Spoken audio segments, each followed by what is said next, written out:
লা লা লা লা লা লা লা। নমস্কার বন্ধুরা, রান্নার ইচ্ছেতে আপনাদের স্বাগত।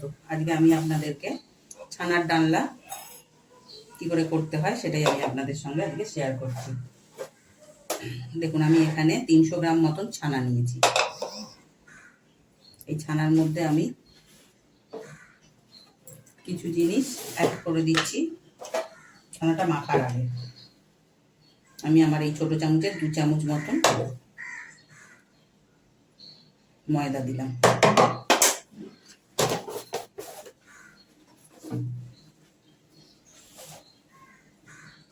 নিজেদের টেস্ট অনুযায়ী নুনটা দেবেন।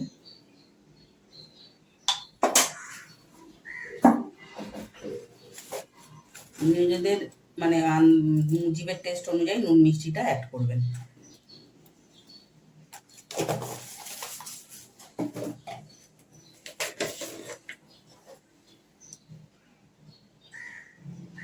কাঠের চামচের দেখুন 1/4 চামচ ধনে গুঁড়ো,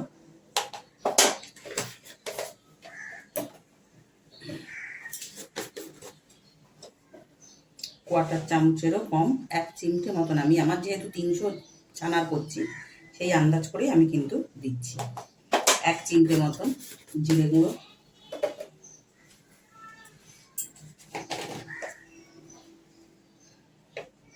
সামান্য একটু হলুদ গুঁড়ো, ওই 1/4 চামচের মতনই হলুদ গুঁড়ো। আমার কিন্তু এই কাঠের চামচের মাপে আমি সমস্ত কিছু দিচ্ছি কিন্তু। সামান্য একটু লঙ্কা গুঁড়ো, ব্যাস। এটা দিয়ে এটা কিন্তু কোপ্তার মতন করে, কোপ্তা যেরকম আমাদের ডোলে ডোলে করতে হয় এটা কিন্তু সেরকম নয়। এটা কিন্তু একটু মেখে তাকে জমাট বাঁধালেই কিন্তু হয়ে যাবে। দেখুন, ছানাটা কিন্তু হাতের সাহায্যে মেখে আমি কিন্তু এখানে একটু চ্যাপটা করে নিয়ে এবার আমি কিন্তু থালার প্লেটের উল্টো দিকটায় আমি করছি। এবার আমি এটাকে পিচ করে নেব।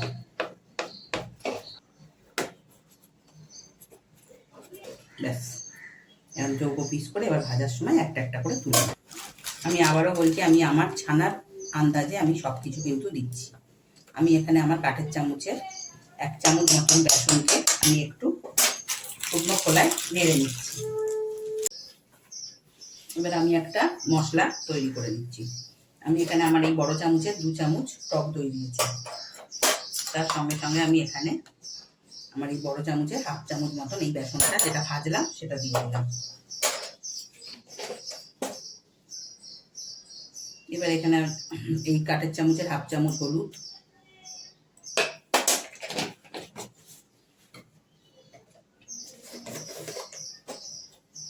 এই কাঠের চামচেরই 1/2 চামচ ধনে,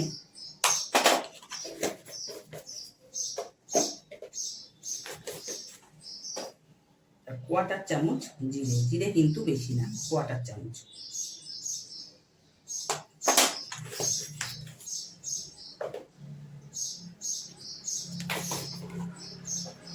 তার সঙ্গে সঙ্গে যতটুকুনি আপনারা ঝাল খাবেন, কারণ এটা একটু ঝাল কমই যায়, সেই জন্য আমি এখানে 1/2 চামচ কাঠের চামচ 1/2 চামচ লঙ্কা করে দিলাম। এবার এই মশলাটাকে কিন্তু একটা পেস্ট তৈরি করে এটাকে রেখে দেবো। এটাই হলো এই ডালনার মশলা, ছানার ডালনা।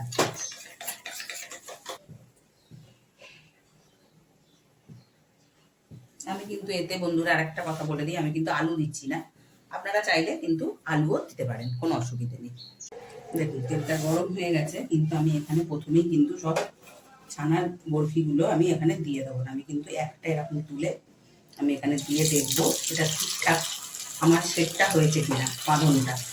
যদি দেখি ঠিক হয়েছে তাহলে সবগুলোই এভাবে ভেজে নেব।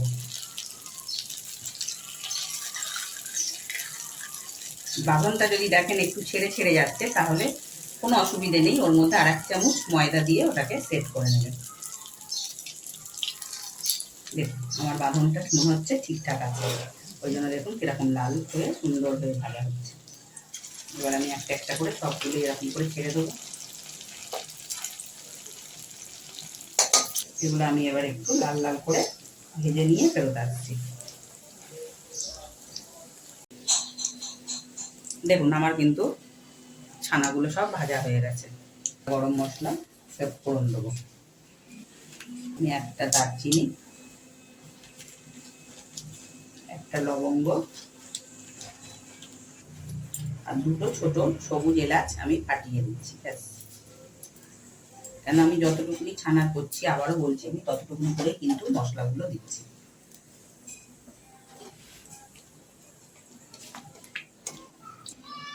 মশলা থেকে ভাজা গন্ধ বেরিয়েছে। আমি এবার এই পেস্টটা যে করে রেখেছিলাম, এই পেস্টটা আমি তেলের উপরে দিয়ে দিচ্ছি। অতি অবশ্যই কিন্তু গ্যাসের ফ্লেমটা একটু আস্তে করে দেবেন, যেহেতু দই আছে।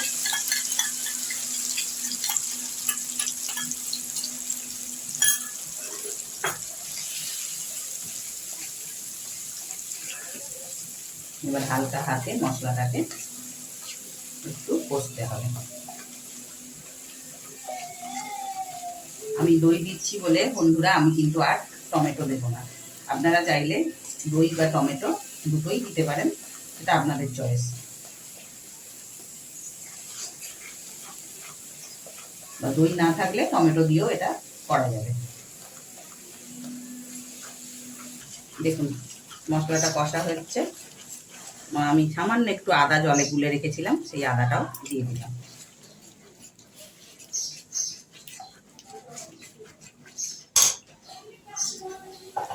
এবার একটু বাটি ধোয়া জলও আমি এই বাটিতে মশলাটা করে রেখেছিলাম, সেই বাটি ধোয়া জলও একটু দিয়ে দিলাম।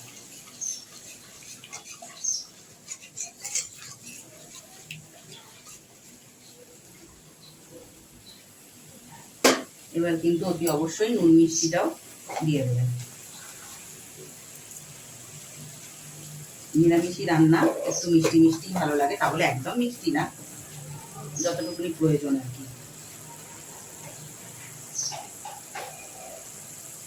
আমি আন্দাজ মতো নুন মিষ্টিটাও এখানে অ্যাড করে দিলাম। দেখুন আমার মশলা থেকে কিন্তু তেলও ছেড়ে দিয়েছে, আর মশলাটাও একদম পারফেক্ট কষা হয়ে গেছে। এবার আমি এখানে কিন্তু ছানার এগুলো দিয়ে দিচ্ছি, বলছিগুলো জাস্ট একটু হালকা হাতে এরকম নেড়ে ফেলে নেবেন।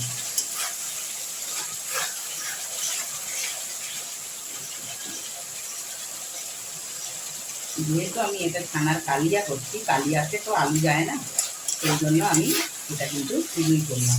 আর যদি আপনারা ছানার ডালনা করেন তাহলে কিন্তু আলু দিতেই পারেন, কোনো অসুবিধা নেই। এবার আমি এখানে একটু গরম জল রেখেছি, সেই গরম জলটা আমি এখানে দিয়ে দিলাম। অতি অবশ্যই কিন্তু গরম জল দেবেন, ঠান্ডা জল দেবেন না।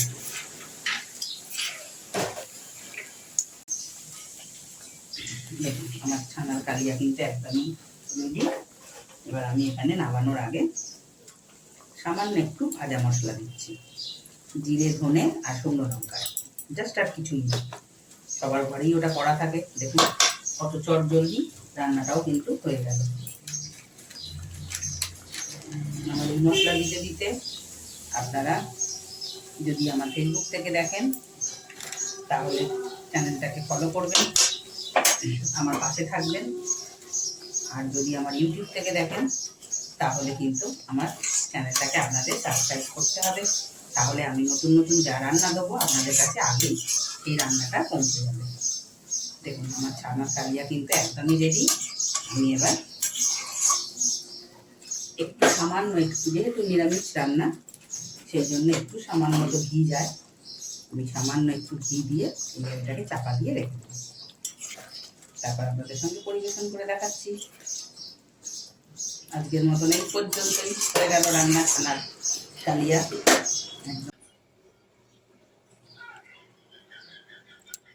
দেখুন কত সুন্দর ছানার কালিয়াটা হয়েছে, যেমন দেখতে হয়েছে তেমন কিন্তু খেতেও হয়েছে বন্ধুরা। এটা কিন্তু লুচি, পোলাও সব কিছু দিয়েই, নিরামিষের দিনে মানে একটা জমে যাওয়া খাবার দাবার, দারুণ। দেখুন আপনাদের কেমন লাগলো সেটাও আমাকে বলবেন।